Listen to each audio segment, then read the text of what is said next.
The images were very disturbing.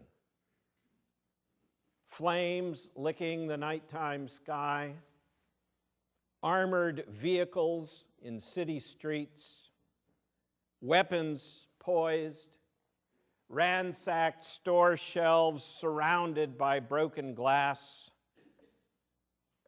The anger, the fear, the chaos that washed over Ferguson this past week was unsettling, to say the least. It looked more like city streets in Baghdad or Gaza than roadways in suburban America. For me, though, the most jarring news photo from that beleaguered place showed a line of armed police officers dressed in helmets and bulletproof vests facing into the smoke and tear gas as they confronted protesters. And strung across their heads above the street was a glittering holiday banner that said, "Season's Greetings." While such violence and despair is always ugly, it seems especially so when juxtapositioned with reminders that this is the time of year when we speak of peace on earth and goodwill towards all. So too our gospel lesson on this first Sunday in Advent. Even as we light the first candle on the Advent wreath and prepare to deck the halls this afternoon, our lesson from Mark catches us off guard. Its talk of days of suffering, undarkened sun, and stars falling out of the sky stands in marked contrast to the feel-good atmosphere that we associate with Christmas. Yet here it is, the assigned gospel text for this very Sunday, the first Sunday in Advent. Indeed, the verses in Mark that precede today's reading are even more bleak. There will be wars, says Jesus, and rumors of war, earthquakes, famines, and the list goes on. I don't know about you, but personally, I'd much rather think about angel songs and cooing babies. But just as images from Ferguson intrude on the season, so too this passage gives us pause in the midst of our holiday preparations. Pause to think. Scholars call this chapter in Mark the little apocalypse. It is the same kind of writing as one finds in the book of Revelation. It tends to be very dualistic, casting good against evil. It surfaces when life is especially hard and society seems to be falling apart. And apocalyptic writing often suggests that time itself, that history itself is drawing to a close, that the world is about to end. For early Christians, apocalyptic writing had an additional component, for it was their belief that the end times would also usher in the return of Jesus Christ, the so-called second coming. Mark, you need to know, was written sometime around 65 CE, 35 years or so after the death of Jesus. And these words would have rung very true for Mark's readers. There had been major earthquakes in 51, 53, and 57. There had been severe famines in the Roman Empire in 44, 50, and 52. And one of the worst famines ever in Roman history happened that very year in 65. Minor wars and revolts did indeed spring up all over the place. Yes, Mark seems to be saying by including these words in his gospel, Yes, there are many signs around us that may point to the second coming, but he also records Jesus saying, "But about that time and hour, no one knows, neither the angels in heaven nor the Son, but only the Father." Despite that warning from Jesus, though, ever since Mark's time, there have been many attempts to read the signs and predict the exact day of the second coming. Whole religious movements have been built around the idea that Jesus Christ is coming back on a specific day at a specific time. And inevitably, whenever someone has tried to pin down an exact date, they have been proven wrong. In the 19th century, for instance, the Millerites, a group which followed the teachings of a Baptist preacher named William Miller, the Millerites expected Jesus to return on October 22nd, 1844. Many sold their belongings, all their belongings, and gathered on hilltops to await his arrival. His failure to show up at the appointed time was called the Great Disappointment. But that didn't deter William Miller. When Jesus didn't appear, he kept moving the date. First, it was in April of 1845, then July, then October. Finally, it was determined by some that Jesus had returned, but not on the 22nd of October. No, rather on the next day, the 23rd, and his return, well, it had been an invisible return. Unfortunately, such nonsense tends to lead many of us to dismiss passages like this one in Mark. That's not for us, we mainline folks tend to say. We're not really sure what the second coming means anyway, and if there is such a thing, we're pretty sure it shouldn't be understood in such a literal manner. But friends, we would be wise not to throw the baby out with the bathwater. We may not buy into some of the basic premises of apocalyptic writing. We may not be looking for the second coming, at least not literally. But that doesn't change the fact that this passage is a powerful reminder that things can be anticipated in advance of their happening if we will only pay attention to the warning signs. From the fig tree, says Jesus, learn its lesson. As soon as the branch becomes tender and puts forth leaves, you know summer is near. Be alert, he says. Keep awake. Pay attention to the signs of the season.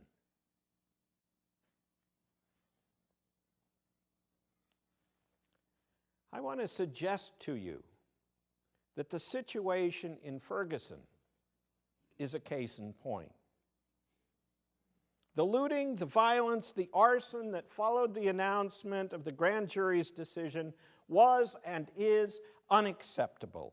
It is illegal, it is immoral, it is just plain wrong, and the perpetrators should be prosecuted to the full extent of the law. But, that said, we would be wise to see beyond the smoke and shattered glass. We would do well to remember that thousands of protesters, ever since last August, have been peacefully demonstrating, peacefully making known their discontent, their dissatisfaction, and their concerns about jurisprudence in our nation. The disposition of the Ferguson case is important, especially to those who live there, and most especially to the families of Officer Wilson and Michael Brown.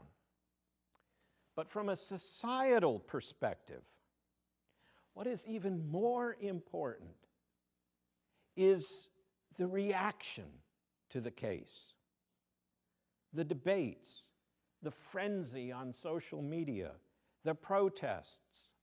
These are all signs, friends, very obvious signs, it seems to me, that we have a problem, a deep societal problem.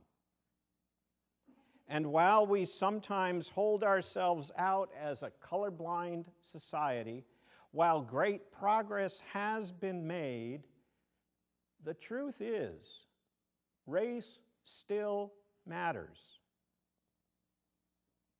But even how we see such things varies across society. In a survey conducted by the Pew Research Group last August, after the Ferguson story came to light, responses were very much colored, so to speak, by race.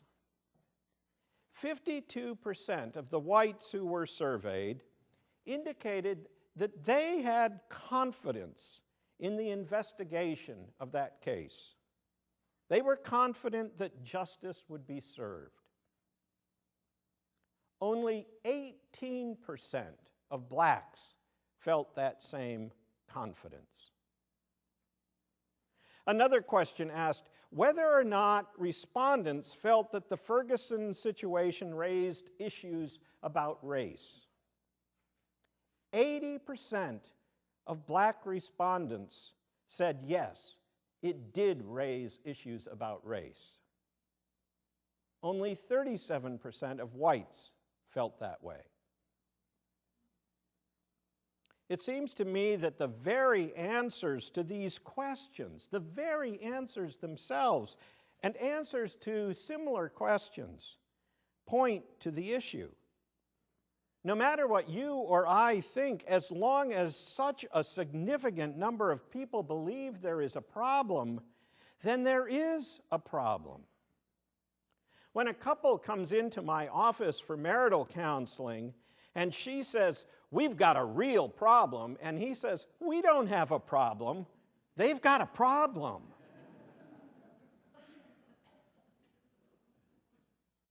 Even if it is only a problem of perception, race is still a factor that divides our society.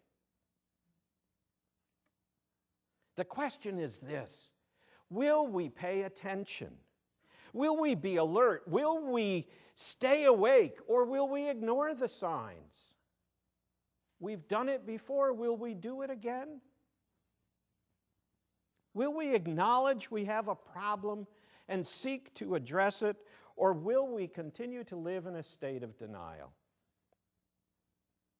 Author Melody Beattie writes, "When we become aware of a problem, we may react with anxiety or fear, but there is no need for fear of awareness. No need. Awareness is the first step toward positive change and growth. It's the first step toward solving the problem. It's the first step towards the future." The signs are all around us, friends, like leaves on a fig tree in advance of summer. We can ignore the signs and ignore the problem, or we can work together across racial lines, across ethnic lines, across all the lines that divide us. We can work together to bring about a day when all feel they will be treated fairly and justly. It will take, as our denomination's president, Geoffrey Black, noted in a memo this week, courage and renewed commitment. But it can be done. And with God's help in grace, it will be done. perhaps it will help to consider one more image from Ferguson. It was a brief encounter captured on film. An African-American woman approached a white police officer dressed in riot gear. "I am here," she said to him, "to peacefully protest." And then she extended her hand, and he reciprocated. A handshake there in the midst of the smoke and the mayhem.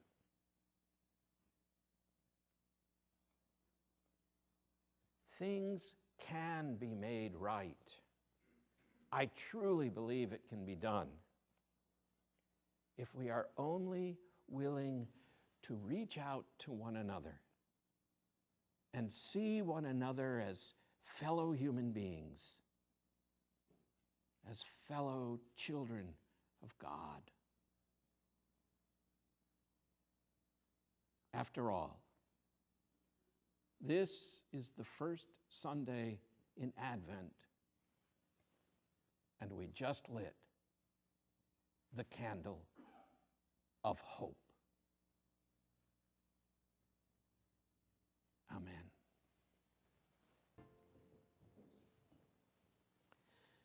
Sisters and brothers, when that couple comes into my office for marital counseling, I set a few ground rules.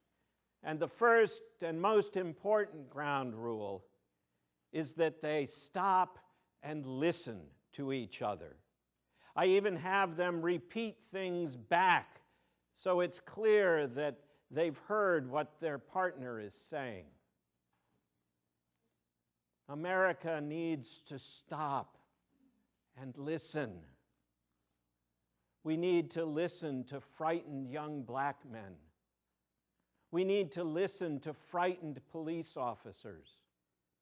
We need to listen to frightened mothers and frightened shopkeepers. We need to listen to each other so that we might realize the hope that resides in America and the hope as Christians that resides in our hearts in this Advent season. Might your Advent be a time of truly listening.